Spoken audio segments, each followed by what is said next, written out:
I've already been introduced. I'm the City Economic Development Officer for the city of Bulawayo.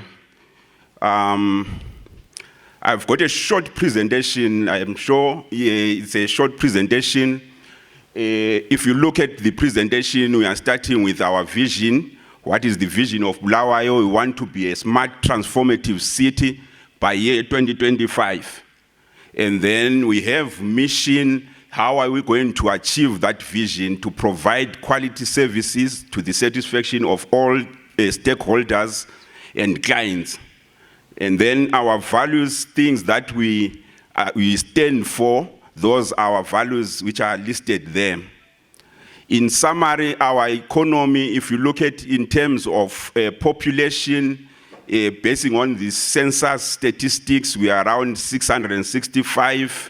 And the temperatures, these are some of the things about Bulawayo. Even the percentage, people per household, we are looking at around 3.7 in Bulawayo. Still on Bulawayo, we are known for tourism, the education sector, the transport. These are some of the things that when you visit Bulawayo as a city, be it you are born from Bulawayo, you can enjoy or curate experiences around Bulawayo where you can visit like Inwala site, Makokoba, where you can even visit the museum, which is the best museum in Bulawayo. As a city, we have investment opportunities. What we have done, we have looked at the master plan and say, what is it that you can invest in terms of opportunities? So we have a master plan in the city of Bulawayo, and the master plan is just a strategic urban planning document which actually outlines the long-term vision for the development and growth of the city, which is an operative master plan that we have. The journey to this master plan that I'm talking about started way back when the city, when Bulawayo was declared a city around 1980, when we got our independence. That was the first master plan that we had, and up to the latest one, which was gazetted in 2024, and it became an operative master plan in July 2024. Here we are just showing you some of the sections or sectors or areas in the master plan where you can do your investment and the spaces which are available in the city. One might ask and say, why do you talk about master plan? What is it that the master plan is bringing to investors? The master plan, it ensures the availability of suitable land for investment. That's the document. When you look at the master plan, it will show you the land which is suitable for investment. And we are very excited that our master plan was approved a year ago. It also shows us, it established what I can call forward thinking or forward management for Bulawayo. We know that when you want to achieve your goals, you need to know where you are going. Clearly, the master plan actually shows us where we are going as a city. The implementation metrics of the master plan, these are the major projects which we now have after the approval of the master plan. The first one is the redevelopment of the major transport terminals. We have already started with Egodini, but still we have Erenkini, which is the oldest terminus in the city. We are looking for investors to come and redevelop Erenkini. We also have the oldest suburb, Makokoba. It's very old. It's one of the oldest suburbs, and we are saying we want to do what we call city regeneration or redevelopment of Makokoba. There is the Ascot race course, which is many people have come forward expressing some interest. It is also part of the master plan where we want to develop that place and have a new city, so to say. We also have, we have also included in the master plan the construction of sports stadiums, construction of truck stops, a number of commercial parks have been identified in the master plan, even schools. Here I'm also looking at private schools, even government schools. We have provided those things under the master plan. We are also happy to say that in the city, we have done what we call layout plans. Those layout plans, like which are already in place for Umvumila. Umvumila, we are looking at about 189 hectares of land where we want to develop an industrial park, and we are saying you can be one of those who can also invest in that area. Kilani, we have some stands, low density stands, a number of people when we're discussing, inviting them for this conference, they were asking about residential stand. Here are some of the places where you can then think around residential stand. I have already mentioned the construction of the main bus terminals like Ekodini, the construction of clinics. I have already indicated those plans. But when you look at these plans, we have prioritized the plans, and we are saying we want to do urban design schemes for commercial and business parks within a short to medium term, and then urban design schemes for the CBD, taking into account the changes in the economic structure of the city. We are also doing some preparations of detailed layout plans, construction of new sanitary landfill, which is also key in our thinking as a city. To be a smart city, we need those projects. And we are also thinking of having road upgrading. Here in Harare, we have met some people. When we talk about roads, everyone was pointing us to the famous Trabablas bridge. So in Bulawayo, we are also thinking about upgrading, having our own bridge, and you can be one of them who is going to construct that bridge for Bulawayo.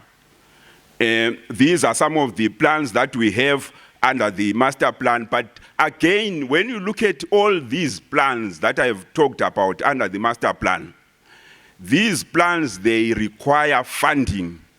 And here we are looking at patient funding, where we long-term financing, and we are willing to engage all investors, be it under private-public partnerships, because council on its own cannot fund some of these projects that I have highlighted. But we believe that when we talk to you, our diasporans, you will assist the council in mobilizing revenue or in mobilizing funds to invest in these big projects. We have invited some companies, banks, insurance, so that they can also highlight some of these projects which are very key in the city. When you look at the city of Bulawayo, there are certain things that are very clear when you look at the economic structure of the city of Bulawayo. We have tried to group businesses into sectors.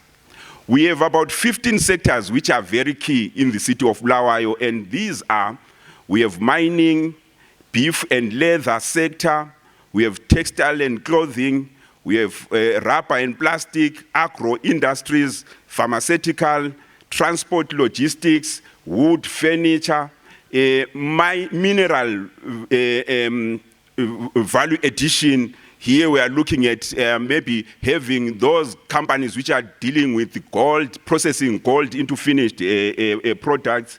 Then we also have energy, and then energy and tourism. I think this one, his worship, he mentioned it, and he actually highlighted that there are some opportunities around tourism. And then the other sector which is also critical is printing and packaging. These are the main sectors that you will find in the city of Bulawayo, where you can then invest in these sectors. So then one will ask and say, why should I invest in Bulawayo? Some of them, they will want some incentives, what we call incentives.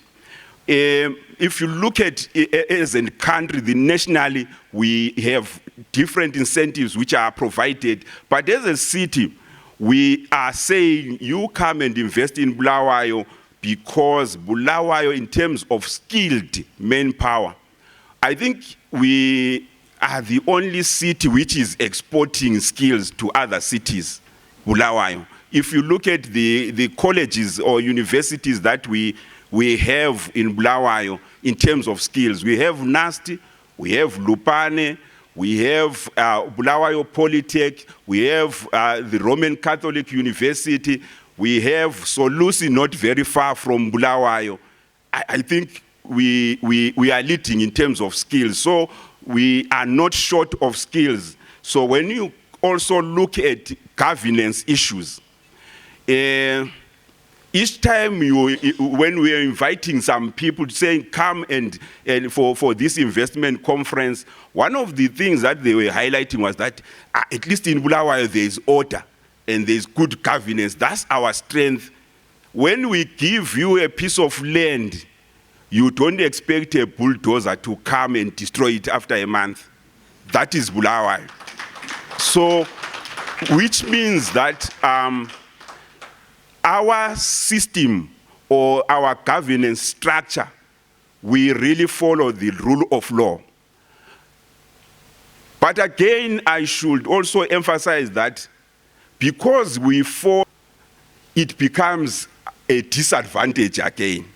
Because people will say Bulawayo is slow in terms of processing, application, because we will be following what? The rule of law.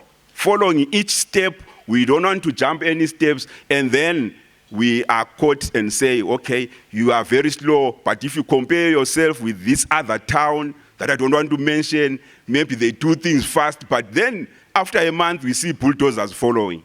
So that's another thing, that when you invest in Bulawayo, you know exactly that this is a city to invest in. But what we have also seen in Bulawayo is a new trend that we want to correct.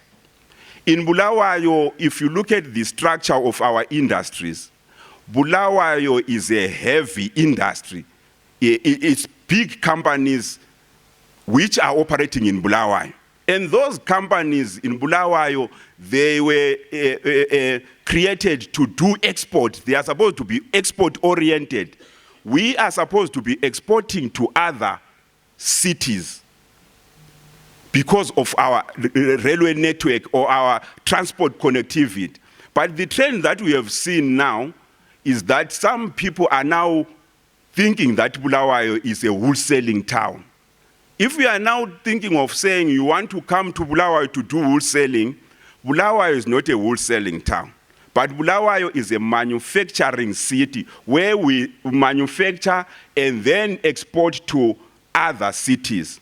You will find that if you look at the current companies which are there, like Asha, for example. Asha is a very big company which manufactures clothes, material and clothing, very big company manufacturing clothes. But the market for that company is not for Bulawayo only. is for other cities like Harare, Gweru, and even beyond our borders. This is exactly what we think maybe going forward we need to understand the economic structure of the city. We have the energy sector, which is very critical. In the past, we had our power station, which was producing almost 120 megawatts, but now it's no longer there. So we now need to then rethink about new ways of generating our own energy. And we are now marketing some solar farms where we want to develop solar farms. And then we are also trying to encourage even our residents to put solar at their homes so that we save energy for the industry. So those are some of the projects under energy. And it's available. If you want these projects, I will also explain how you can and then venture into these programs. And solar robots, we want to have these solar robots and have PPPs with you. If you come to Bulawayo, we don't want to be a dark city. So this is how we want to Bulawayo. Maybe if you come and invest in Bulawayo, Bulawayo will be like this. Then roads. I have heard about roads. Of course, I've already explained this is what we want to see in Bulawayo happening. I don't know what we will call it, but this is what we want to see. Imagine yourself going to Bulawayo, going to Nkulumani in that kind of fashion.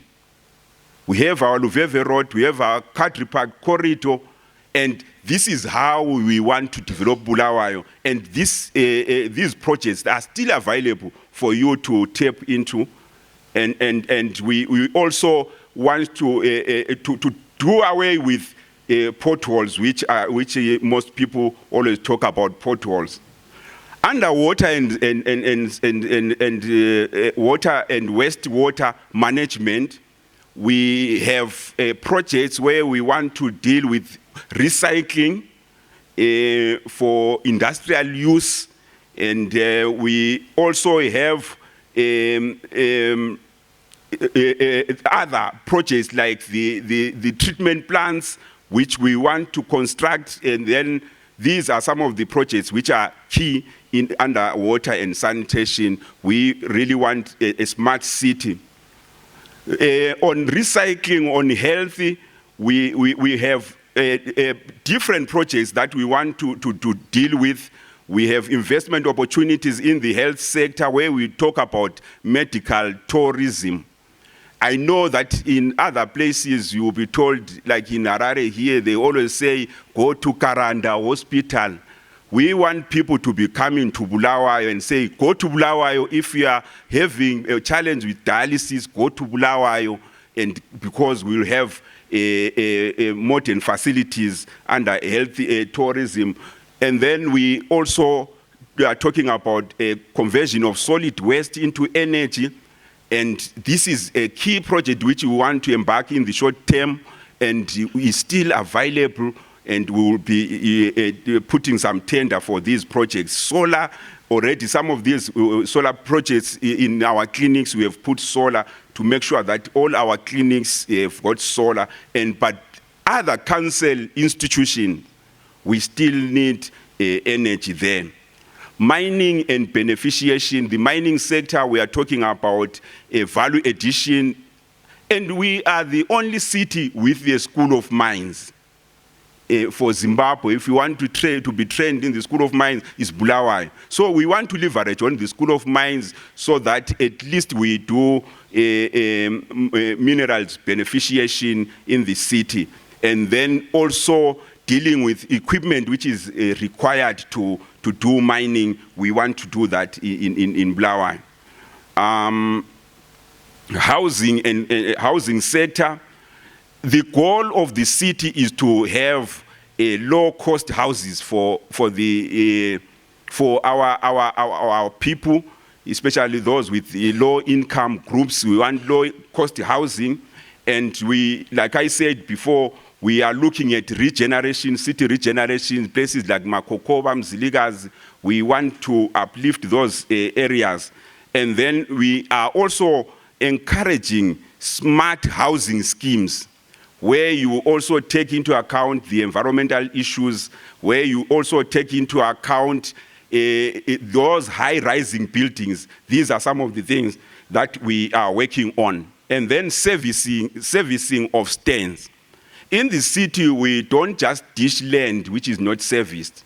We work with private sector who are doing servicing of our stands, and I'm sure one of the players in this sector will come here and explain to you how they've been working with the city of Bulawayo, and you'll be able to see the pictures, the good work that they've done in terms of housing, servicing of stands.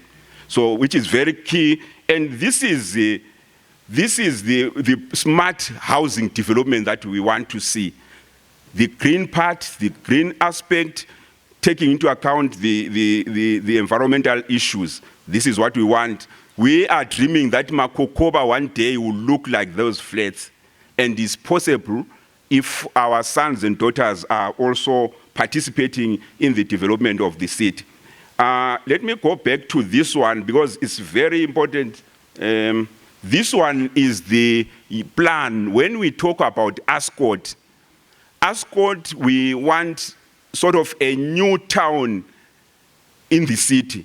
This is how in picture we can see our dream of a new Ascot there, which is also provided in our master plan. The agro-processing is also critical. We are saying those who want to do, like I have already indicated, that we want to be exporting to other areas in terms of agriculture.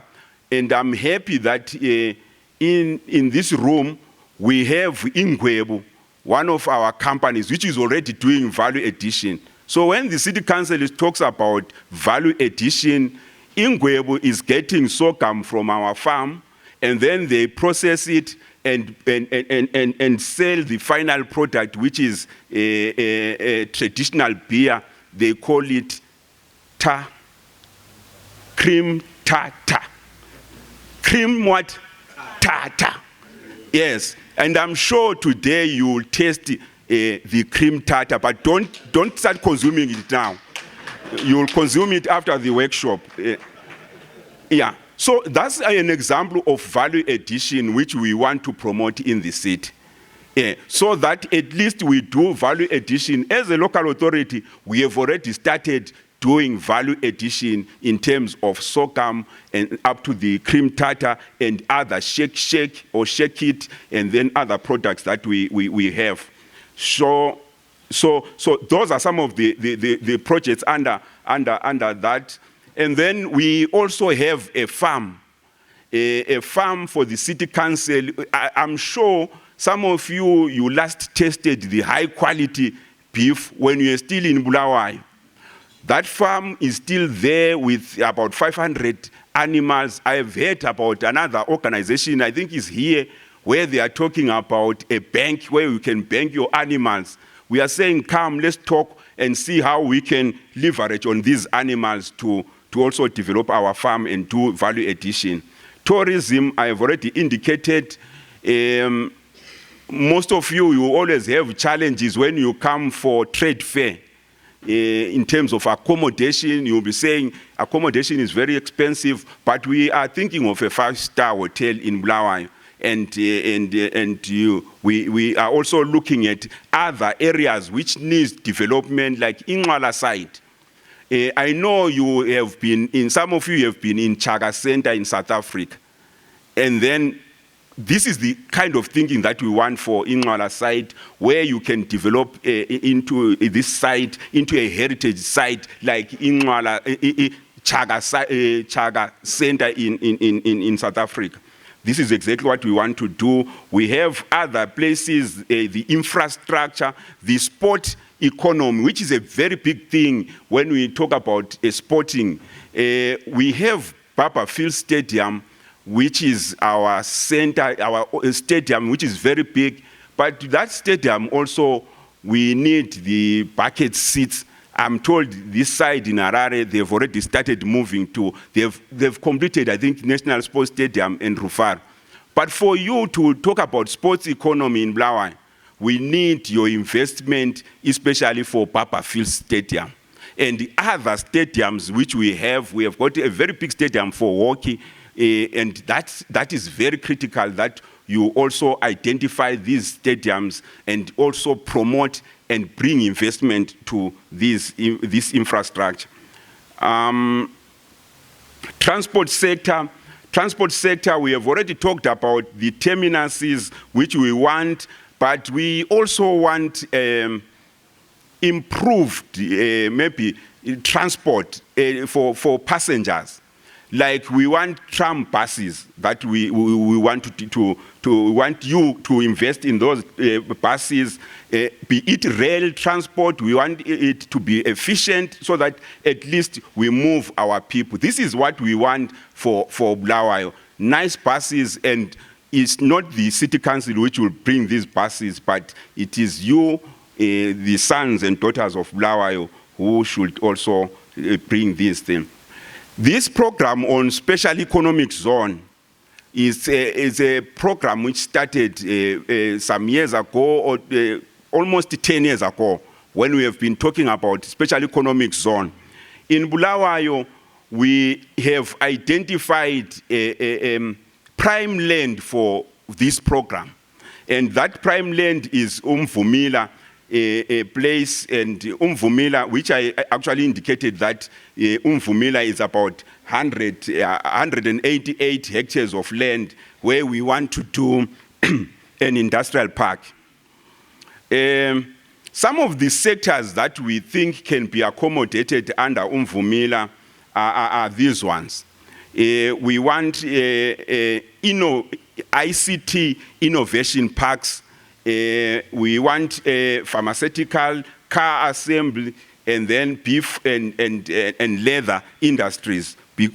And we also are interested in those who are going to provide energy in that area, in Umvumila, so that at least those companies can be able to get a consistent supply of energy. So this is just a map showing where Umvumila, this is just our dream picture of how the site will look like when you have come to invest in Bulawayo. And then we are also talking about a development of industrial park, which is at Umvumila. Then we are also looking at inland port for those who want to bring bulk, the raw material. We are also looking for that. And then the infrastructure around Umvumila area, where we want roads, rail connections, and this even ICT, we want that. The development bank for Bulawayo, I think it would be good to say I bank with the development bank of what? Of Bulawayo one day. And this is our dream, to have a bank for Bulawayo, and maybe these other banks which are already here, will work with them and they will assist us in maybe forging some partnerships and also have something like that for Bulawayo. And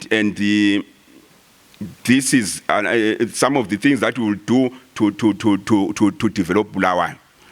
Now, in conclusion, I have already highlighted some of the opportunities which are there in Bulawayo. But one might ask and say, what are some of the steps that you take? And maybe from this conference, what are we going to do? The first thing that we are planning to do, maybe up to August, we'll be putting some a call for expressions of interest on various opportunities that we have. That's the first step. When we call for expressions of interest, we expect you, the investors, to respond to those call of expressions that we are going to do. And then we'll also take these expressions, we analyze them until we submit them to ZITA for approval. These are some of the steps that we'll be following, and we The most important one is the first one, where we are saying all these expressions of interest that we are receiving or that we are talking about, like Ascot race course, will be putting some expressions or call for expressions of interest or tender so that you will also participate in these expressions of interest, and then will be in line with the government regulations.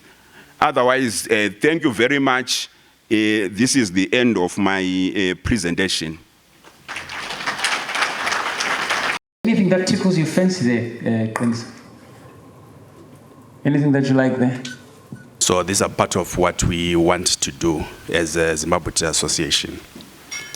If I may wear the jacket of the entrepreneur.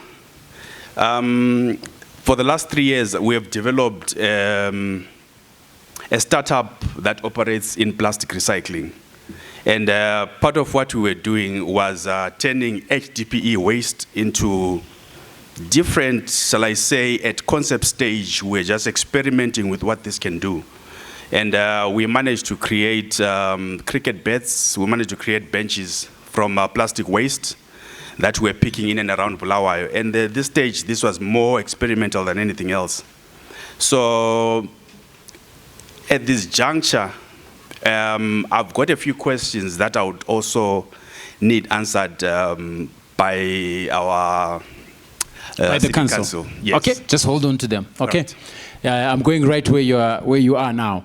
I just thought I would ask you what of interest was it to you there. But allow me at this point in time, ladies and gentlemen, to call upon the gentlemen of the jury, I shall call them. Allow me to call upon Engineer Sikumba. Director of Water and Sanitation.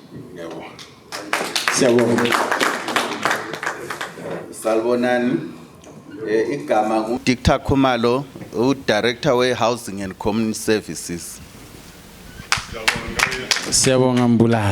Salbonani, igama Wisdom Siziba, Director of Town Planning, Enkhangeli Spatial Planning, Land Management, ukuhlela idolobho ukuthi liya ngaphi.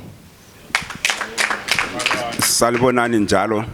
Mina igama lami Kholisani Moyo. Ko Bulawayo bathi nguSido. Kusitsho ukuthi City Economic Development Officer yimi engikhangele ngomnotho wako Bulawayo. Siyabonga baba. Asibachayeleni izandla njalo bakithi. Anje lizulu Mpunzi lapha uthe uyisisebenzi senu. Anjo Mpunzi uyisisebenzi somewhere. So I want to give the young man an opportunity quickly to just ask his questions, and then we open the floor, because you are there to work on whatever the investors want to find out, and also additional information that you may have from what Usido has given us as the opportunities that Bulawayo holds. My brother, please just stand up again and reintroduce yourself for their benefit so they know who you are exactly. The name is Kholisani Moyo. I've got 2 questions and just one request. Firstly, I would like to understand what the Bulawayo City Council is doing in terms of waste management, particularly solid waste management, and seeing that there is also investment in housing that is coming into play. What are we doing in that arena? And then I would like to understand how Bulawayo City Council is nurturing startups, business startups, go Bulawayo, in as far as the ecosystem is concerned. And lastly, for investment purposes, may I request to receive a copy of the master plan? Thank you. Thank you very much. I just wanted to know what plans the city has got in terms of energy provision. I think what we have seen is that the struggle, local authorities generally struggle to pay ZESA, for example. They owe the utility large sums of money in terms of electricity. So I just wanted to find out whether the city has considered setting up its own electricity supply for purposes of supplying itself and obviously then reducing dependence on ZESA. Thank you. In terms of solid waste management, we have currently what we call a hybrid system. First, the industrial centers. If you are an industrialist, you collect your waste and you bring it to a landfill, a sanitary landfill, probably one of the few in the country that are certified to be a sanitary landfills. And then it will be weighed because we have a weigh bridge, and then you pay the appropriate fee. We do not collect from industrial sites solid waste. But from commercial centers, we collect. The ideal situation is that we have to do it daily, but due to some challenges here and there, we are doing it at least 3 times a week. Then from residential areas, that is door to door, from your doorstep, we endeavor to collect weekly, and we charge that within the municipal bill. Then we collect that waste and take it to the landfill that I have referred to earlier and dispose of it in a sanitary manner, resources and equipment permitting. Then there are people who have instituted recycling methods or recovery methods. The triple C, the triple R, where you reduce the production of waste and you recycle and maybe, what is it? Yeah, you reclaim and recycle. So those 3. So there are some institutions that are helping us in doing that, inclusive of separation of waste at source. This is, we know, it occurs well for those that would want a particular type of waste when it's separated at source rather than sorting it out after it has been disposed of at the landfill. When it comes to investment, the investment opportunities exist from collection. There are people without bins or refuse receptacles. So those people may want to be assisted, or someone may want to partner with us in provision of waste receptacles. Then there is also the cutting, that is the carrying of the waste to the landfill or disposal sites. So we have a partnership currently with we call them community trackers. These trackers, they have their trucks parked in various places or doing various odd jobs here and there. And then at least once a week, they are given a task to actually collect waste at designated households and send it to a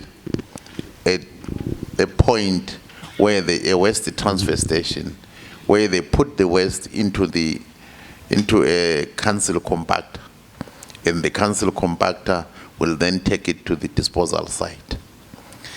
This we did because the number of compactors that we require, which currently stands at about 18, meaning the old and the new. But on average, because of breakdowns or frequent breakdowns, we have between 9 and 10. On a very good day, we may have 11. So we are still doing that joint or blended method, all because our refuse compactors are too few. So there are opportunities in cutting the waste, and the people will be paid per tonnage. Currently, we have one contractor who, at best, gives us 3 refuse compactors a day, and they're paid using tonnage to actually cut the waste to the disposal sites. So then the third part is the waste to energy. When it comes to waste to energy, we are going to advertise very soon. And when we advertise, we would want those that have capacity to actually respond. And they will follow the steps that were outlined by the City Economic Development Officer in his presentation. And we hope the best bidder will come forward. And then there will be few, if the proposals that we have read, assuming we've been told the truth, indicate that less than 10% of the waste will find its way to the landfill. Therefore, the landfill that we have may not really be necessary if we have a waste-to-energy plant in the city. Because, like I said earlier, we are weighing the solid waste that finds its way to the landfill. If one wants the figures of the tonnage of landfill, the tonnage of waste that gets to the landfill, that can be provided. And we are required by law to once, at least in 5 years, conduct a waste-to-energy characterization study. And we are working on conducting one either late this year or early next year, because it is now overdue. And for that, we usually partner our institutions of higher learning, the NAST and Bulawayo Polytech, because they train environmental health practitioners. So we tend to use them or work with them in that characterization study, because that way you get to know what kind of waste you will be dealing with, whether you want to recycle or convert to energy. I think I'll leave it at that for now. And if there are any questions, I'm available. Thank you very much. I will respond on the issue of alternative sources of energy. As we speak now, the city has flighted a tender on the provision of a solar power generation plant on a 23-hectare area within the Pelandaba cemetery. But now, at the moment, I may not shed much light, since the tender process is ongoing and is closing around the mid of August. When we're talking of nurturing business startups, maybe also it hinges also on formalizing the informality, because those are the thoughts that have come and the businesses want to start working. Because I'm just speaking from what Nkomo was saying earlier on, that once that thought is there, it has to be developed. And the city has created some enabling environment for such, because as a city in the history, when you look at it, we've got incubators that are there, so that people can be incubated just like an egg. Then you grow up and you are offered another stand. Then you are able to stand on your own. So those will be the, and also the city also provide safe working spaces so that people can also start working. They will have got those spaces to work on. And there's also a room for investment that can come from yourselves. Because recently we advertised the Bactas so that people can come and provide those safe working spaces for the informal sector. Then the city also has provided a hub at Darkmoor in conjunction with the parent ministry and the UN Habitat.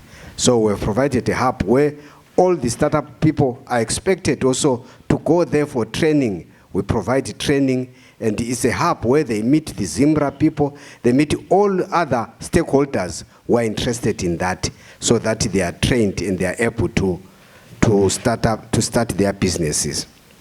And as a city again, we move and train them on procurement rules and procurement processes, so that they also able to participate in these procurement processes, because some of their businesses will be on that. And not so long, just 3 weeks ago, we had an exhibition where we're saying those who are starting the businesses, come and exhibit, get the market, show yourself, so that we work. And the city also has provided also has got also a decentralization strategy, so that we don't look for those that have come to the city center. Even those that are in the suburban, we pick them up. I thank you.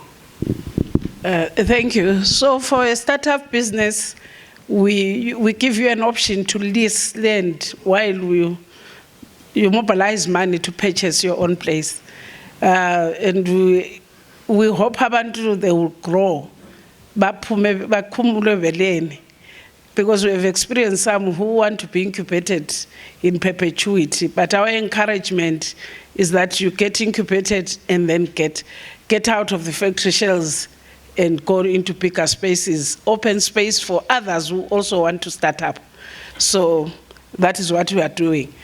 But then on the last question, which was on corruption, just to say that the city has zero tolerance to corruption, be it on its staff or the policymakers.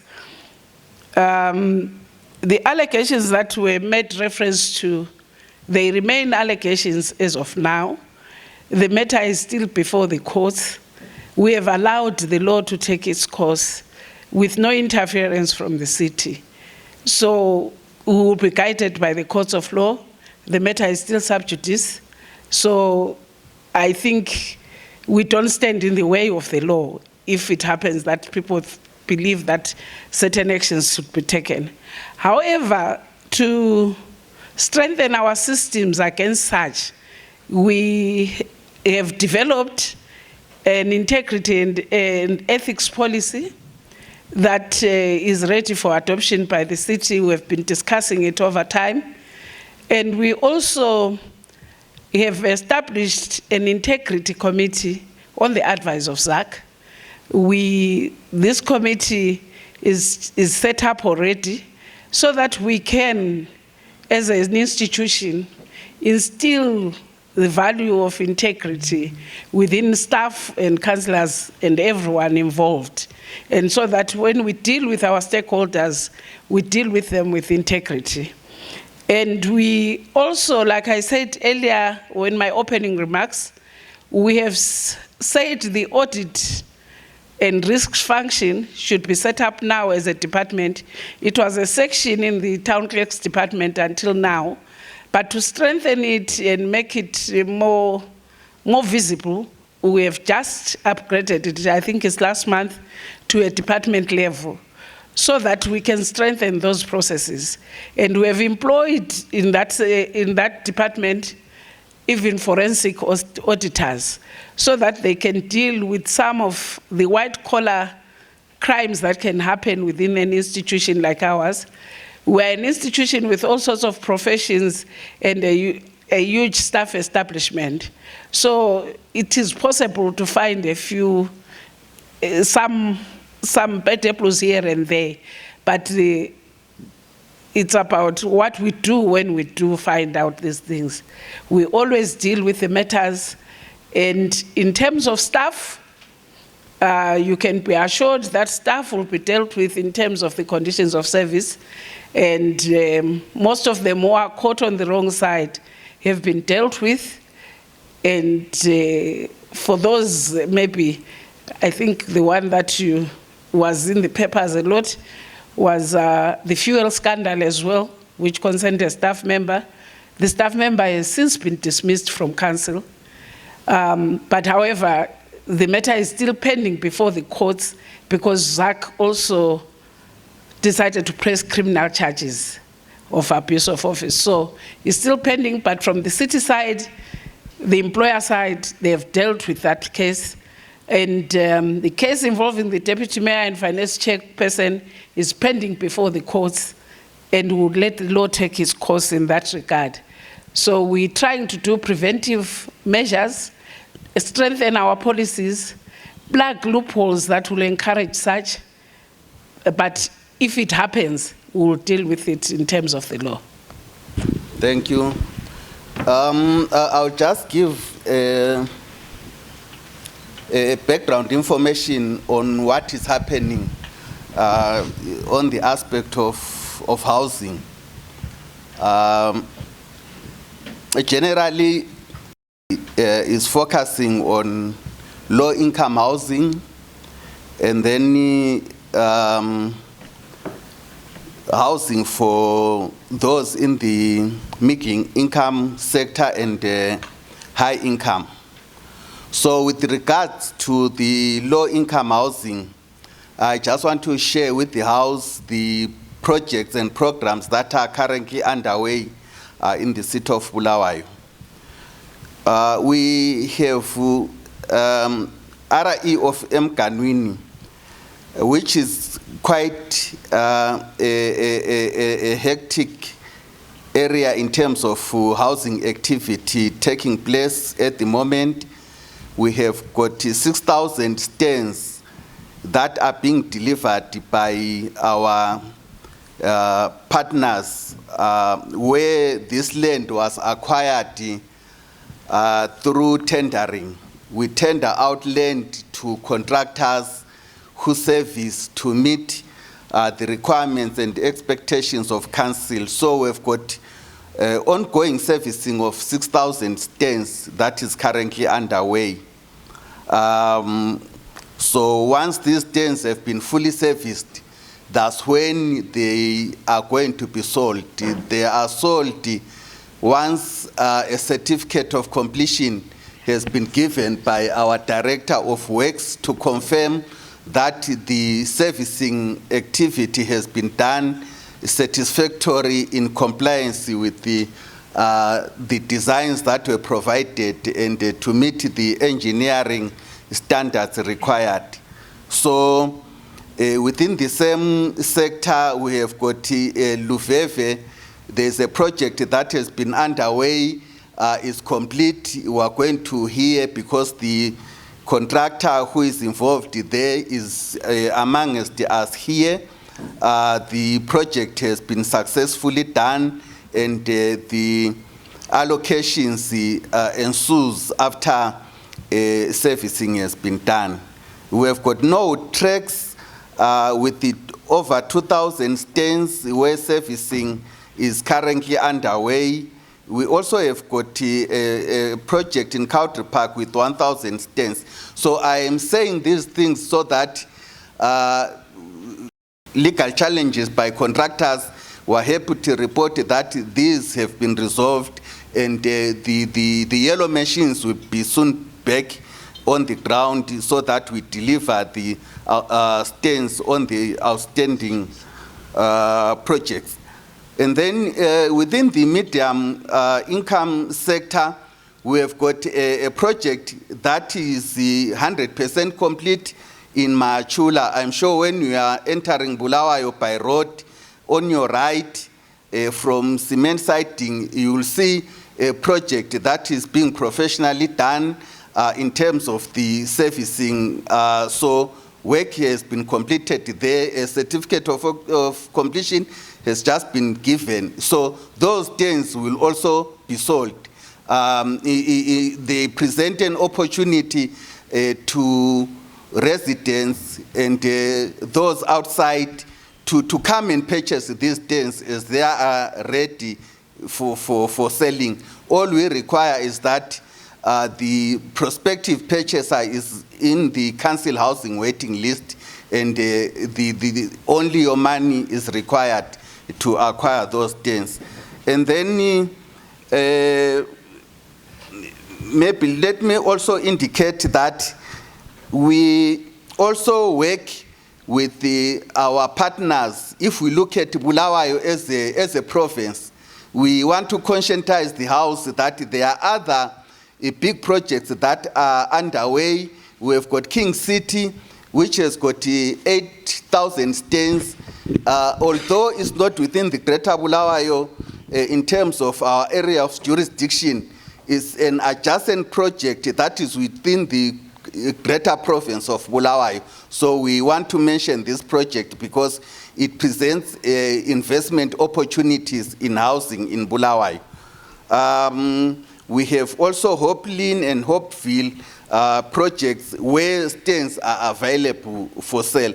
Let me emphasize that we do have stands that are ready and available. You can purchase them in Bulawayo. We can provide information on those.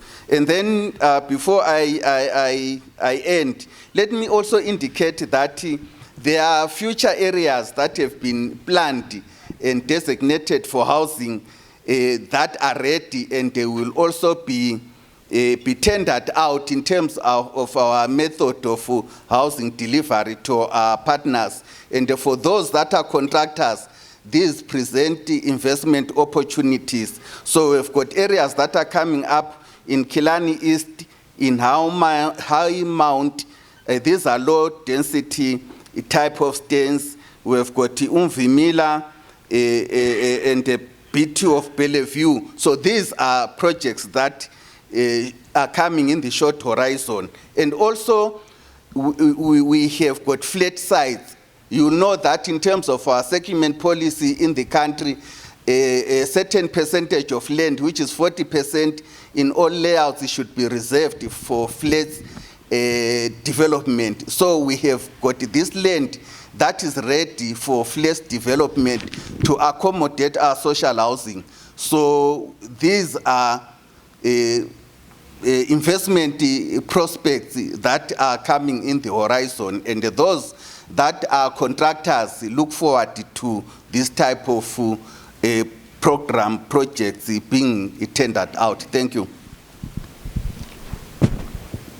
Thank you very much for that elaborate explanation.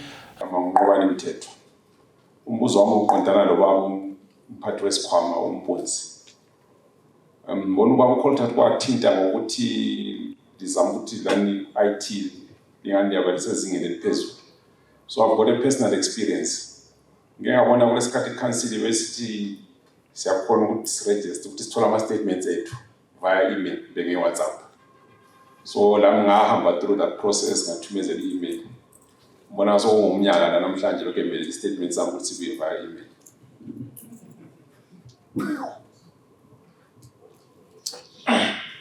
Good afternoon. My name is Kholisani Moyo. Our umbuzo is to do with the water situation in the country. I will go to what the mayor's his worship said in the morning. He said that the city has been approved to build a new dam. I've forgotten the name of the dam.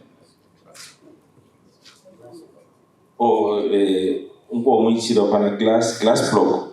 Okay. My question is, from my understanding is that the Bulawayo supply dams have got to a stage where they are now mud as a result of sedimentation.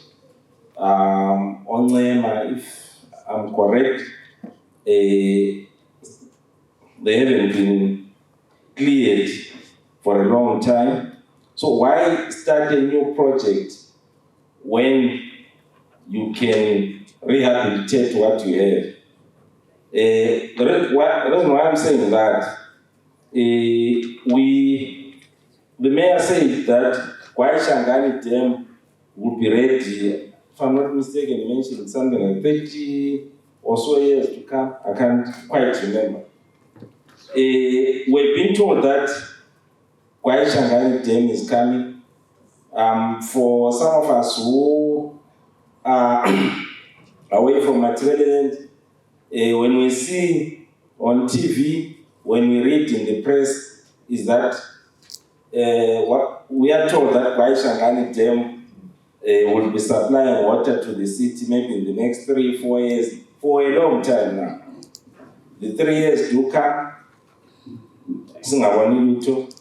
But now, Mayor is telling us that it will take quite some time for Kwai Shangani Dam to come. Can you please clarify to us as to exactly what's going on in terms of dealing with siltation in the dams, in terms of Kwai Shangani? Ikona yini siqalisile ukuze siphonge ukutshela into ezingekho. Iumbuzo. Yes, the first question relates to funding of projects. It's true, as a council, funding of projects is very expensive. Accessing funds in the market, as a local authority, the practice or the tradition has been to access long-term loans. loans which the future generation is supposed to contribute in terms of repayment, because they would have what benefited from the investment that would have been done by their elders. But these days, loans are very expensive, and the tenure from the financiers is very short. As a local authority, we cannot burden the ratepayers in terms of very expensive capital and short-tenured capital. So what we are doing as a local authority is to ask the beneficiaries, especially relating to housing that was being talked to by the Director of Housing. We are into pre-sale. It's a situation where we ask the beneficiaries to pay for the stands in advance. Then we utilize those funds to service the area. We had a terrible experience. There was change of currency. Those who paid in local currency, all the money was wiped out. So council had to look for ways of ensuring that the project does not stall. The other option or the other plan is to get into a joint venture with land developers. We come in with land, then the land developer looks for money to service the area. I think those are the two schemes that were actively involved in terms of ensuring that the locals get land. Then there was a question on e-billing. Yes, we flighted an advert asking our ratepayers to supply us with information and also register online. But we had a technical glitch. We flighted an advert because of power outage. We had a terrible experience. We had our router bent out. Our switch was also bent out. So there was a time when our system was down. But the process is ongoing. We are also encouraging our ratepayers to come forward and register. Currently, we are on 48% in terms of registering our ratepayers.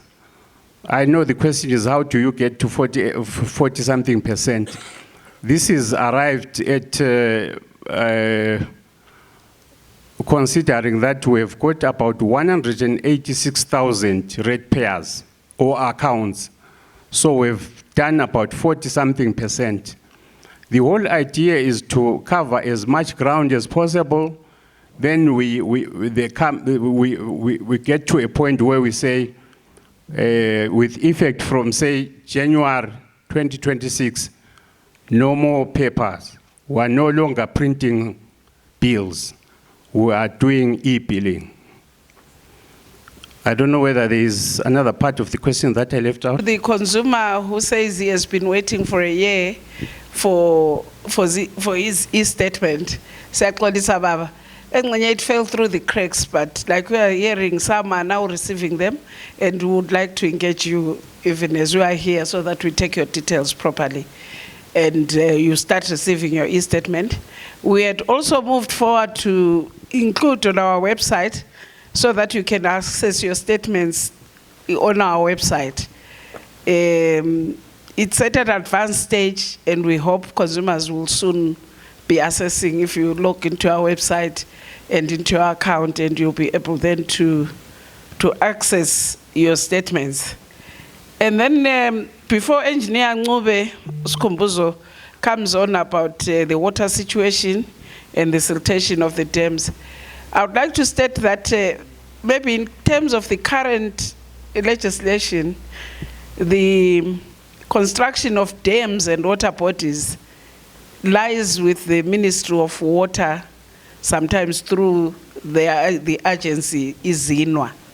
So the Kwai Shangani Dam is a government project. We will look if we have colleagues from the Ministry of Water, Fisheries and Agriculture. We will look and we will provide, they may come with, as Funiguba Juma, we may ask them to give us the correct timelines for Kwai Shangani. It is not a council project, it is a government project. Gas block dam is also equally not a council project, but by the private sector. And council, being the major beneficiary, is in support of both projects. And we currently in the process of signing purchase agreements with the two entities that are constructing gas block dam and also Kwai Shangani. We are just signing to show investors that we are a potential consumer. We are prepared to consume the water. But in terms of the current Water Act, we are not into the construction of dams. Yes, the 5 supply dams, minus Mchabezi, they were constructed by the city before the current Water Act, which came into effect in 1976, came into effect. After that, local authorities no longer construct dams. It is under the purview of the ministry and through ZINWA. So if they are here, colleagues from ZINWA or from Ministry of Water, we ask that you make contact so that we can, maybe in the course of the day, give accurate statistics about the completion of the dams. But as Bulawayo residents, we eagerly await the completion of both dams, as our water sources have become inadequate for the growing population. The last dam that was added to the city was Mchabezi, and it's about 15 or so years ago. And before Mchabezi, the last one had been done. It was the expansion of Insiza Mayfair, and which had been done in 1976. So you can see the population growth doesn't match the construction of the dams. But we appreciate these 2 projects, gas block dam and the Kwai Shangani Lake, that the government is undertaking. And so that we can't speak with authority on the completion date for Kwai Shangani. We'll ask our colleagues to speak on that. Ngube, you can talk about whether the dams are silted.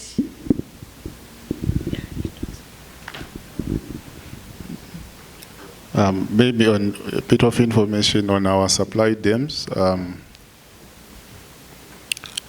We are currently at almost 42% in terms of our dam storage, volume-wise. The only other time our dams have spilled was in 2017.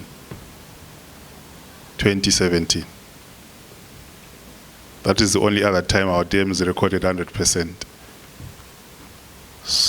Ever since, our dam storage levels have been going down every other year.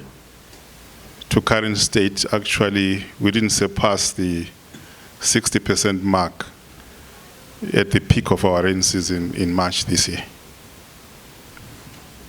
That's why we have almost been in perpetual water shedding for the last 5-6 years as a city. There was mention of silting of our dams. Generally, our dams are not silted.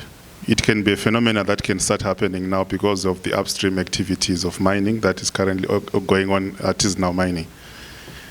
It's only now we might start worrying about that. But we have structures that deal with that. We have sub-catchment councils within the structure of managing catchments and water resources in the country that are assist with those kind of activities. I'm a council member of one of those, and I'm live to what is happening on the ground. In terms of the situation for the city in terms of water, it's bad. It's dire, actually. It's no good walking a thin line every other year, and you have to budget with the little that is there as a city. Hence the need for us to consider other sources of water. The other sources of water that are there, we have Inyamenlovu, which is also a government project under ZINWA. We have continuously engaged to enhance or rather optimize the use of groundwater, to blend it with our groundwater sources that we have south of the city. We are also looking at ways of harnessing the Imachamhlope aquifer.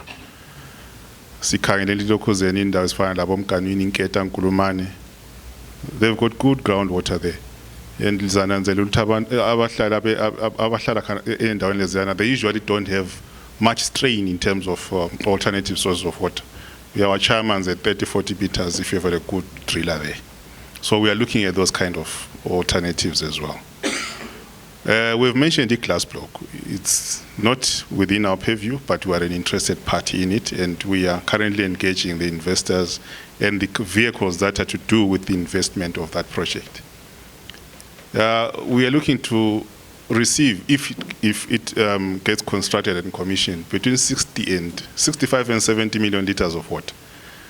To give you a perspective of what that means, as a city, we're currently demanding 165 million liters of water a day.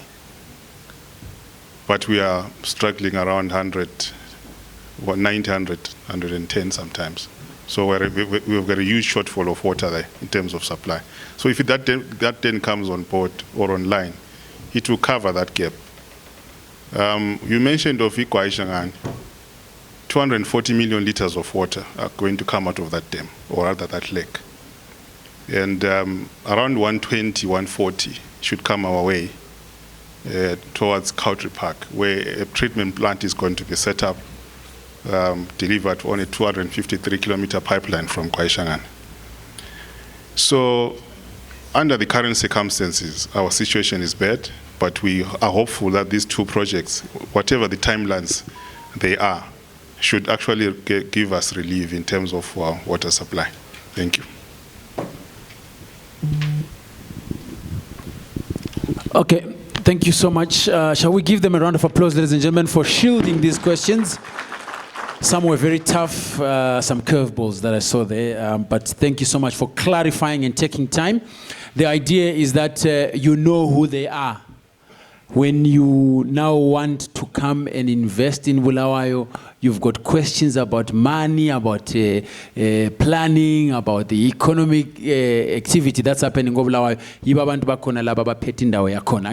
So please, let's just encourage them as they take off to their seats again. Thank you so much, ladies and gentlemen.